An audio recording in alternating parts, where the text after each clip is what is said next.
अर्जुन की प्रतिज्ञा से मैंने क्या सीखा, न केवल आज आपके साथ शेयर करूंगा, बल्कि मैं कुरुक्षेत्र की उस रणभूमि महाभारत के बीचों बीच ले चलूंगा।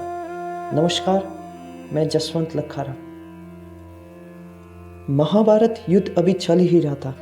लगातार कुरुक्षेत्र लहू से लथपथ हो रहा था। कई शत्राणियों के स्वाग कुरुक्षेत्र के महाभारत नामक यज्ञ में आहुति देते देते स्वयं स्वाहा हो रहे थे। आसमान में चारों तरफ धूल छाई हुई थी। उसी धूल को चीरते हुए अर्जुन युद्ध भूमि में लड़ते लड़ते बेहद आगे चले गए थे।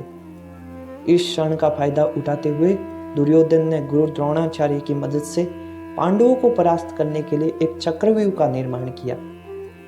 चक्रव्यूह का निर्माण होते ही पांडवों की सेना में त्राही त्राही मच गई। सेना पूरी इधर उधर भागने लगी, क्योंकि चक्रव्यूह को भेदने का साहस सिर्फ 3 लोगों में था, वासुदेव श्री कृष्ण, अर्जुन और अर्जुन पुत्र अभिमन्यु में। श्री कृष्ण और अर्जुन की अनुपस्थिति में अभिमन्यु ने चक्रव्यूह भेदने के लिए कूद पड़ा। कहा जाता है कि अभिमन्यु ने चक्रव्यूह को भेदने की विद्या माँ के गर्भ में रहकर ही सीख ली थी, लेकिन अभिमन्यु सिर्फ चक्रव्यूह को भेद कर प्रवेश कर सकता था। बाहर आने की विद्या जीवन में कभी नहीं सीख पाया। अभिमन्यु चक्रव्यूह भेदते भेदते 6 शरण पार कर चुका था। जैसे ही अभिमन्यु 7वें शरण में पहुंचा, उसके सामने दुर्योधन और जयद्रथ जैसे 7 महारथियों ने उन्हें घेर लिया। अभिमन्यु अकेले उन 7 महारथियों से युद्ध लड़ रहा था। उसी समय दुर्योधन ने अपने गदा से अभिमन्यु पर प्रहार किया और अभिमन्यु उस प्रहार को झेल ही रहा था। तभी निहत्थे अभिमन्यु पर जयद्रथ ने पीछे से ऐसा तीव्र वार किया कि अभिमन्यु उस वार को सहन नहीं कर सका और उसी समय धरा पर गिरकर अंतिम सांसें गिनने लगा।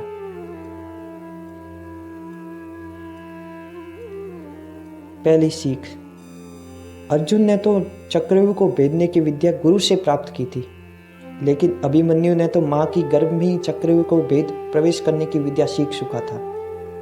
पर अपने जीवन में अभिमन्यु ने चक्रव्यूह से बाहर निकलने की विद्या कभी नहीं सीखी। अगर वो चाहता तो सीख सकता था, लेकिन उसने चक्रव्यूह से बाहर निकलने की विद्या को सीखना जरूरी नहीं समझा और उसे अपने अंत का सामना करना पड़ा। जीवन में हमेशा अपने ज्ञान को अपडेट रखो।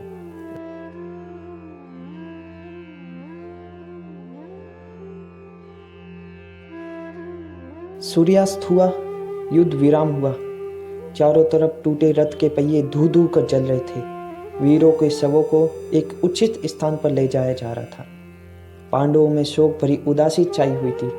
तभी श्री कृष्ण और अर्जुन युद्ध भूमि से वापस आ रहे थे। जैसे ही अर्जुन को अभिमन्यु की मृत्यु का संदेश मिला, अर्जुन क्रोध से पागल हो गया। अपने पुत्र का शव देखकर भीगी पलकों से हर किसी को अभिमन्यु की मृत्यु का कारण पूछने लगा। हे द्वारपाल, मेरे पुत्र का वध किसने किया? हे सेनानायक, मेरे अभिमन्यु का वध किसने किया? हे भ्राता युधिष्ठिर, भीम भैया, जब आपको ध्यान था कि अभिमन्यु सिर्फ चक्रव्यूह को तोड़ प्रवेश कर सकता था, उससे बाहर निकालना नहीं आता, फिर भी आपने उस बच्चे को क्यों जाने दिया? हे छोटे भ्राता नकुल, सहदेव, आपके लाडले अभिमन्यु का वध किसने किया? जब अर्जुन को पता चला कि सिंधु नरेश जयद्रथ ने धोखे से अभिमन्यु पर पीछे से वार कर वध किया है, तो पता चलते ही अर्जुन की क्रोध असहनीय हो गया और अर्जुन ने तुरंत प्रतिज्ञा ले ली।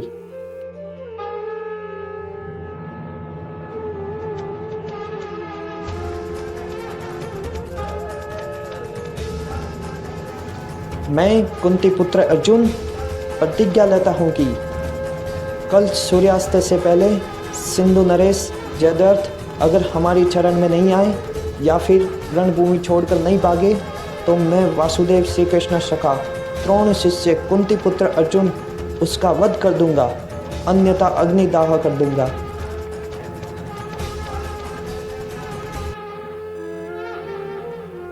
अग्निदाह, स्वयं को अग्नि में समर्पित करना। अर्जुन की इस प्रतिज्ञा भरी ज्वाला ने 2 घड़ी के लिए पूरे वातावरण को मौन कर दिया। फिर श्री कृष्ण धीमी आवाज में बोले, हे पार्थ, तुमने ये कौन सी प्रतिज्ञा ले ली है? यह मत भूलो कि सिंधु नरेश जयद्रथ के साथ उसके पिता का दिया गया वरदान है। अगर जयद्रथ का मस्तक जमीन पर गिर जाता है तो गिराने वाले के सर के 100 टुकड़े हो जाते हैं।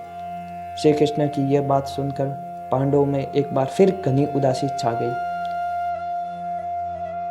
क्योंकि अगर अर्जुन अपनी प्रतिज्ञा को पूरी करने के लिए जयद्रथ से युद्ध लड़ता है तो उसका मस्तक जमीन पर गिर जाता है तो अर्जुन के भी मस्तक के 100 टुकड़े हो जाएंगे। अगर जयद्रथ को नहीं मार पाता है अर्जुन तो स्वयं अग्निदाह कर देगा। इस घनी उदासी में श्री कृष्ण एक बार फिर उपाय सुझाते हुए बताते हैं, हे पार्थ, अगर कल रणभूमि में तुम जयद्रथ का मस्तक काटकर उत्तर दिशा में 100 योजन की दूरी पर ध्यान कर रहे उसके पिता वृत्रशत्रु की गोद में फेंक दो तो तुम उस वरदान से बच सकते हो। उधर जैसे ही जयद्रथ को अर्जुन की प्रतिज्ञा के बारे में पता चला, वह तुरंत दुर्योधन के पास गया, सारी बात बताई। तब दुर्योधन ने एक बार फिर गुरु द्रोणाचार्य की मदद से सुरक्षा कवच का निर्माण किया और उसमें जयद्रथ को रखने की योजना बनाई। सूर्योदय हुआ। एक बार फिर युद्ध का बिगुल बजने लगे। युद्ध आरंभ हुआ। कौरवों की योजना के अनुसार जयद्रथ को सुरक्षा कवच में रखा गया। अर्जुन की निगाहें लगातार जयद्रथ को ढूंढ रही थी। अर्जुन लगातार उस सुरक्षा कवच को भेदने का प्रयास कर रहा था। सुबह से दोपहर बीतने को आई थी, लेकिन जैसे जैसे अर्जुन सुरक्षा कवच को भेदते जाता था, सुरक्षा कवच उतना ही बढ़ता जा रहा था। शाम होने को आई थी, लेकिन अर्जुन जयद्रथ के पास न जा सका और न ही उसे मार सका। तभी श्री कृष्ण ने अपनी लीला रची। सूर्य को बादलों की ओट में रख दिया। आसमान में अंधेरा सा छा गया। कौरवों को लगा कि सूर्यास्त हो गया है। अर्जुन इस कृष्ण की लीला से अपरिचित थे। अर्जुन स्वयं रथ से नीचे उतरे आत्मदाह करने के लिए।